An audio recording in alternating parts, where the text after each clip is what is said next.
So Melissa has been, has my computer gone out? Let's see. She has been talking to us about, okay, let's try again.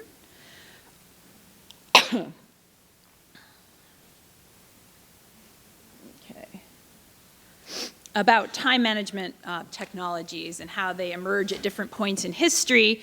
As a way, one thread in her talk was how these serve as a way of managing anxieties over a sense of ontological volatility, which is not, I don't think, a phrase you used in this last talk, but in your writings and our conversations you have.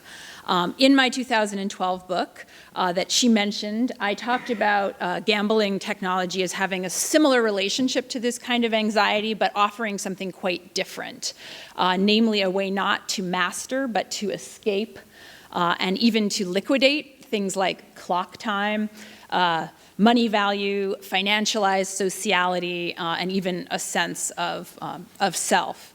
And on the face of it, it seems counterintuitive that technologies of gambling would offer relief from a sense of volatility, contingency, and risk. But slot gamblers, who I spent years talking to, and they were really the ones who led me to this insight, describe the affect of their play in terms that are quite the opposite of thrill, excitement, risk, an attitude of suspense. Instead, they describe machine gambling as a reliable, comforting, they really use this idea of comfort in their language, mechanism for suspending the imperative to self-manage, to choose, to be vigilant, a way to exit the predicaments of precarity that they feel in different domains of their life. And I'm not talking about that book today, but I did want to begin with it and read one quote from a gambler that speaks to that kind of exit. Most people define gambling as pure chance where you don't know the outcome. But at the machines, I do know. Either I'm going to win or lose. I don't care if it takes coins or pays coins. The contract is that when I put a new coin in, get 5 new cards, and press the buttons, I'm allowed to continue. So it isn't really a gamble at all. In fact, it's one of the few places I'm certain about anything.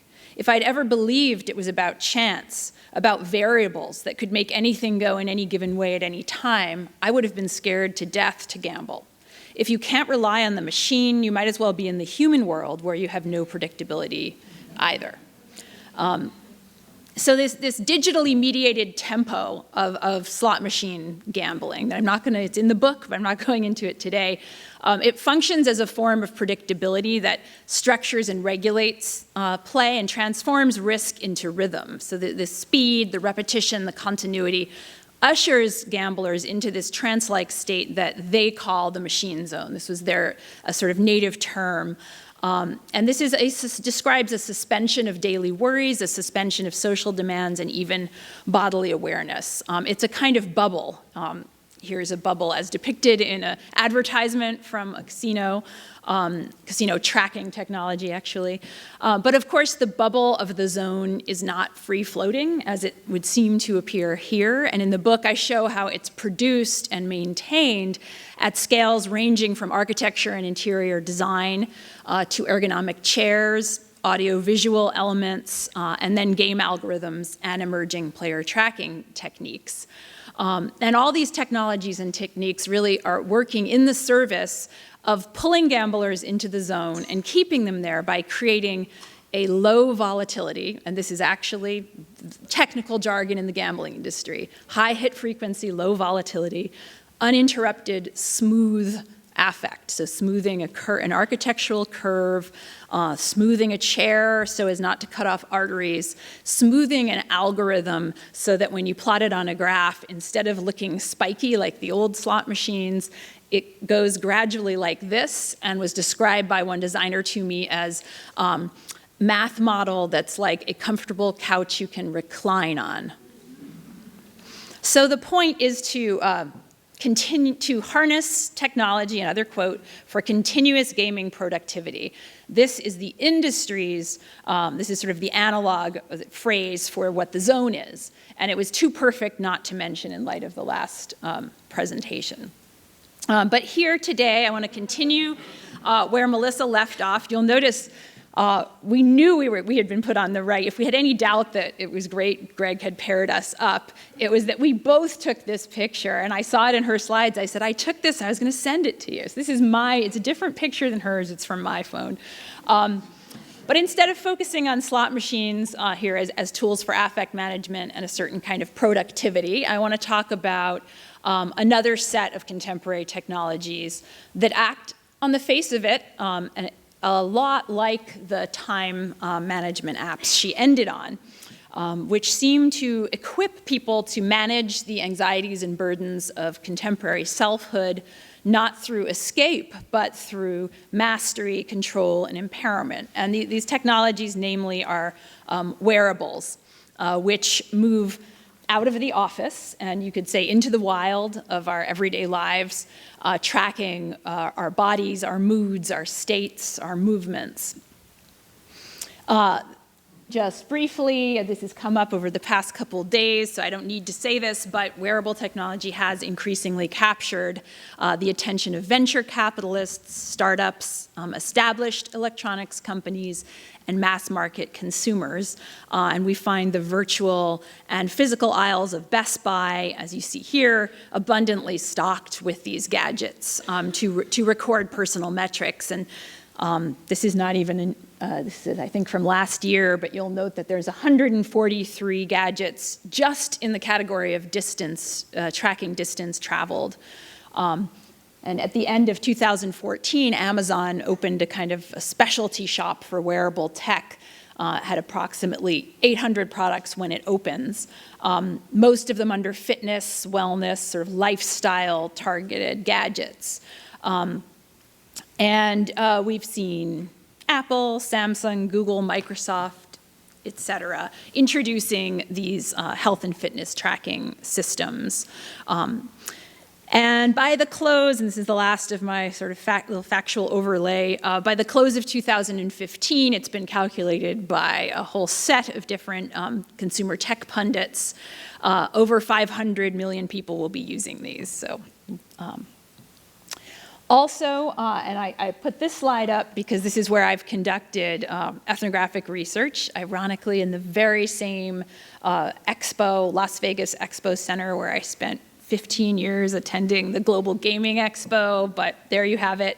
So in the aisles of the Consumer Electronics Show, you find more and more aisles dedicated to this kind of technology, and I've been going there for 2 years running now.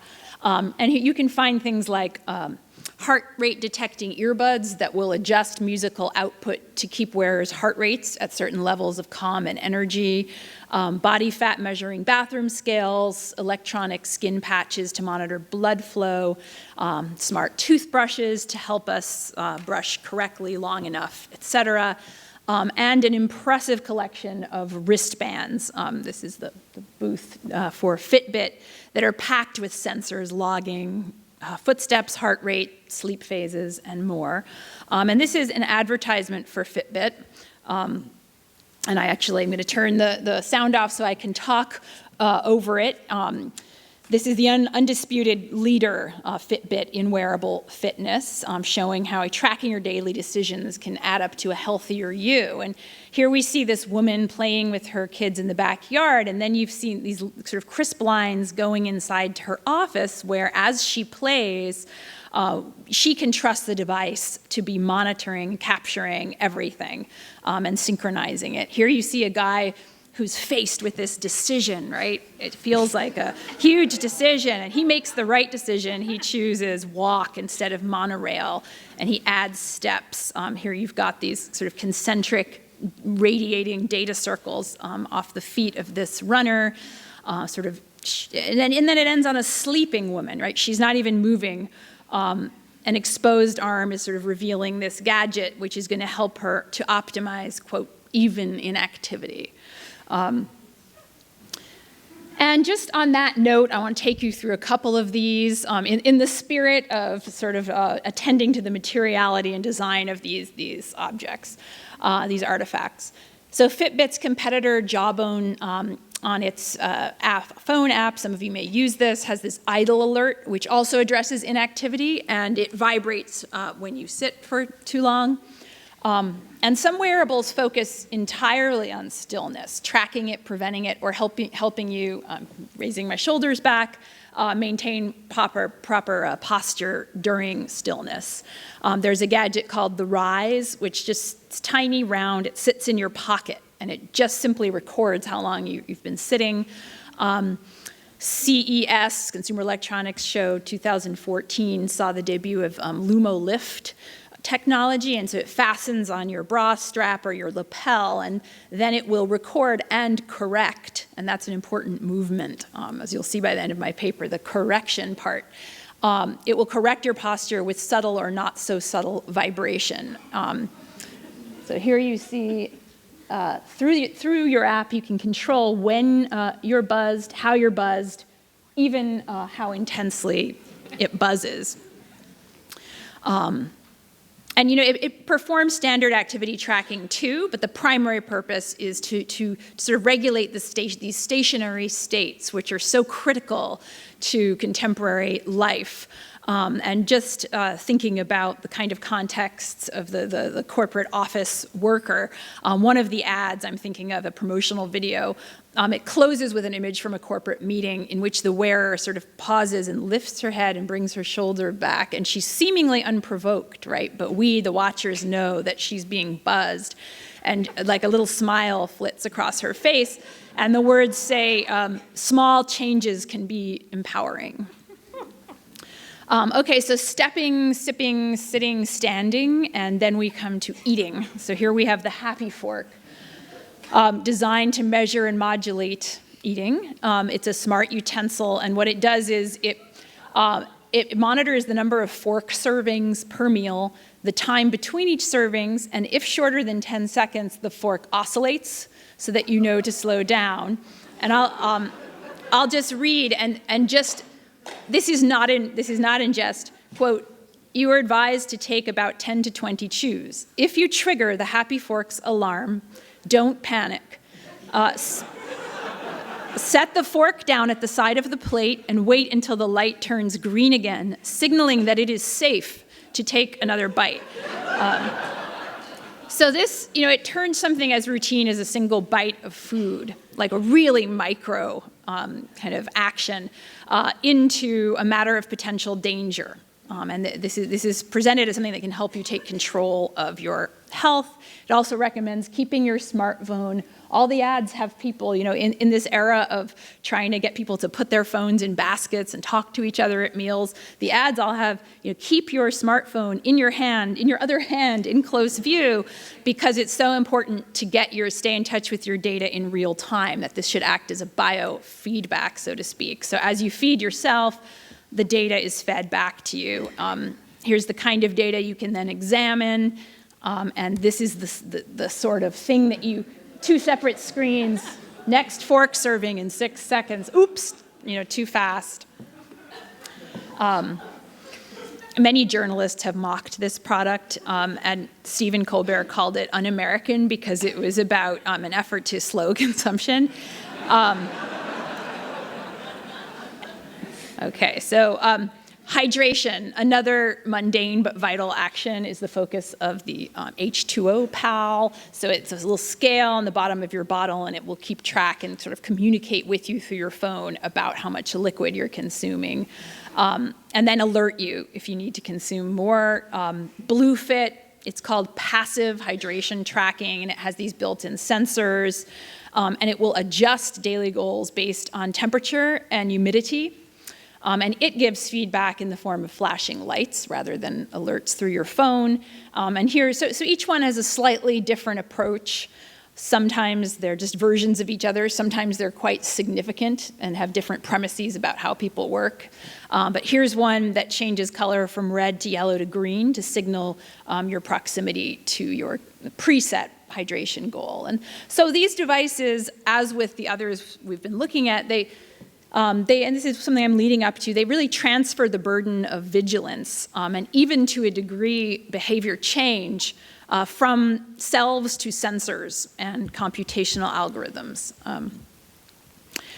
The last example I want to give is wearable how wearable vigilance extends from these kind of outward-in acts of eating and hydration to this, you could say, the most intimate self-generated act, which is that of breathing. Arguably, you could say this is the most elemental, vital unit of existence in and through time. And this is a small wearable device called Spire. It's very beautiful. It's like a little stone, and the charger is a little round cork dish. And it helps you regulate your breath, and by extension, your stress levels, your mood, by alerting you when your respiration becomes shallow or erratic. And sorry, this was supposed to come next, but here's just a product website, and it did all these studies with users, and it says that you should review graphs like this of yourself during activities like reading, meditating, working on a computer to enhance your self-awareness. The idea is that if you wear it, receive its prompts, and reflect on the data, you'll be able to cultivate better breathing habits. And so in that vein, the vein of breath, this is the last technology I'll look at. And this is Muse, the brain-sensing headband.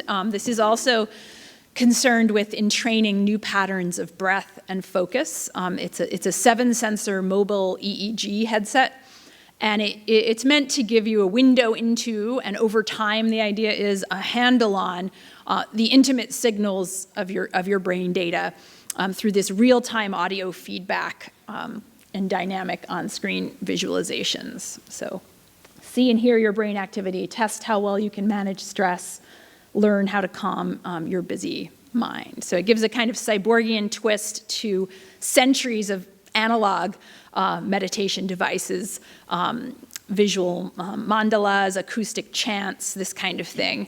It's a real-time informatic instrument meant to help you achieve mindfulness as you move through your day. So I've hit the 15-minute mark, and so I have time now to breathe, because I can get to my sort of provisional thoughts about what to make sense of all this, which I really want to stress are provisional. So it seems to me that the selves of self-tracking are understood by those who are invested in wearable technology as selves in this predicament, choosing subjects. More precisely, they are construed as consumers whose well-being depends on and derives from the market choices they make.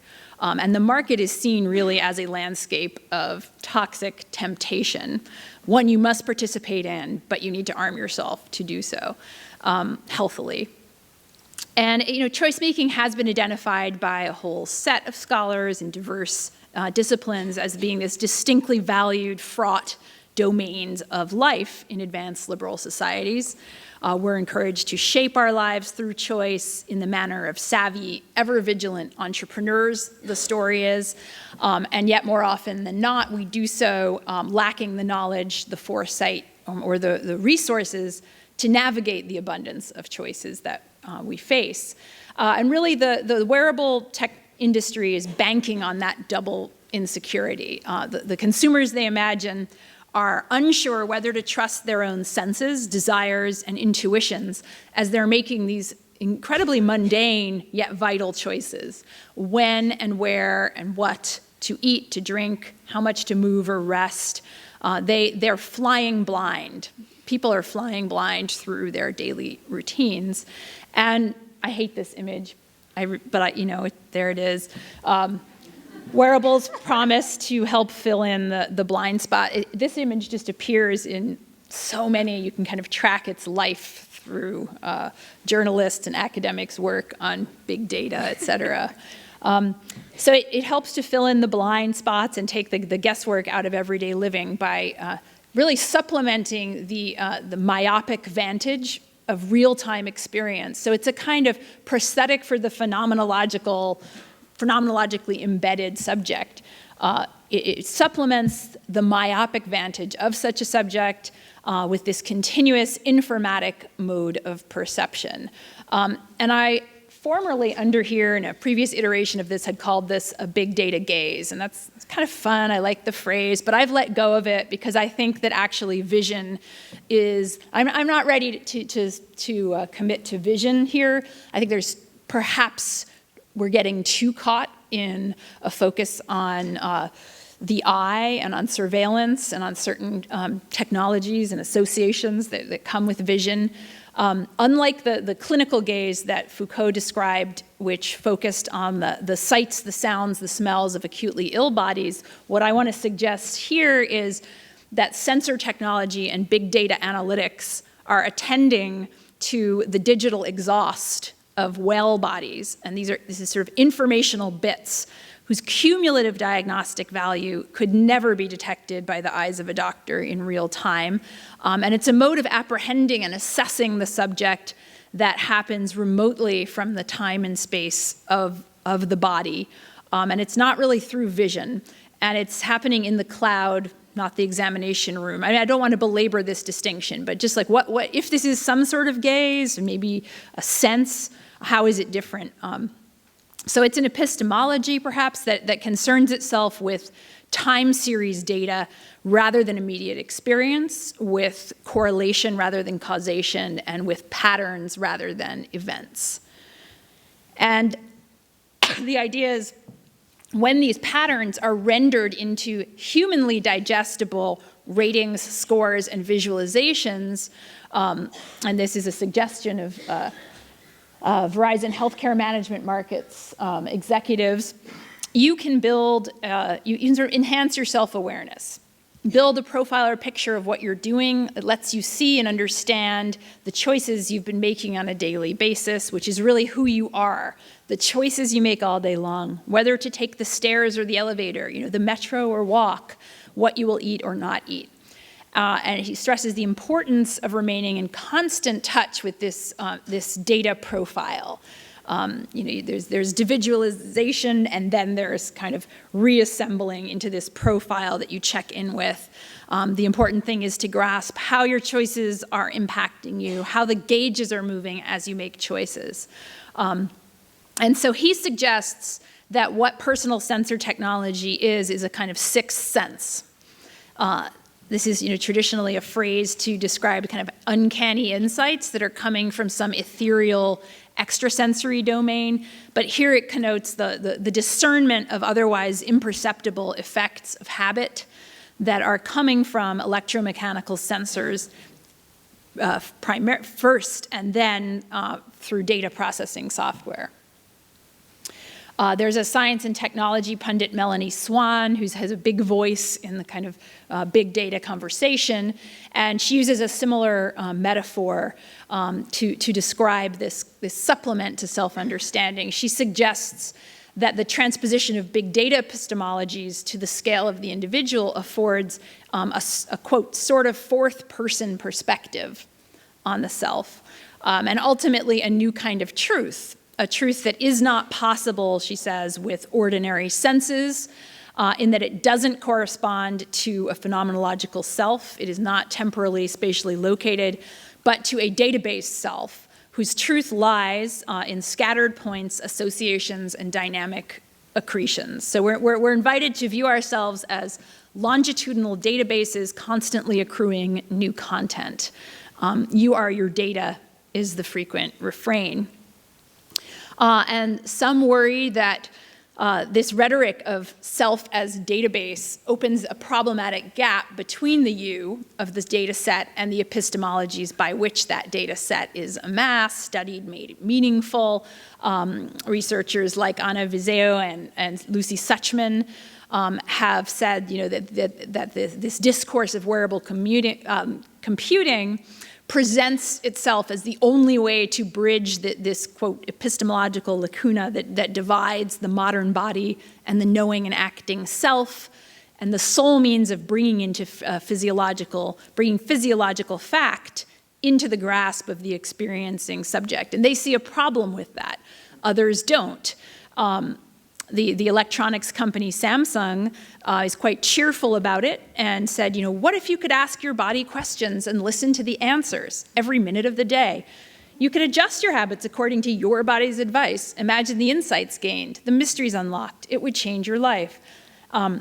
So the body here in Samsung's discussion isn't a sensing organ, or isn't only a sensing organ through which you gain self-knowledge, but it's a data-generating device that asks must be coupled to sensor technology and analytic algorithms to be known.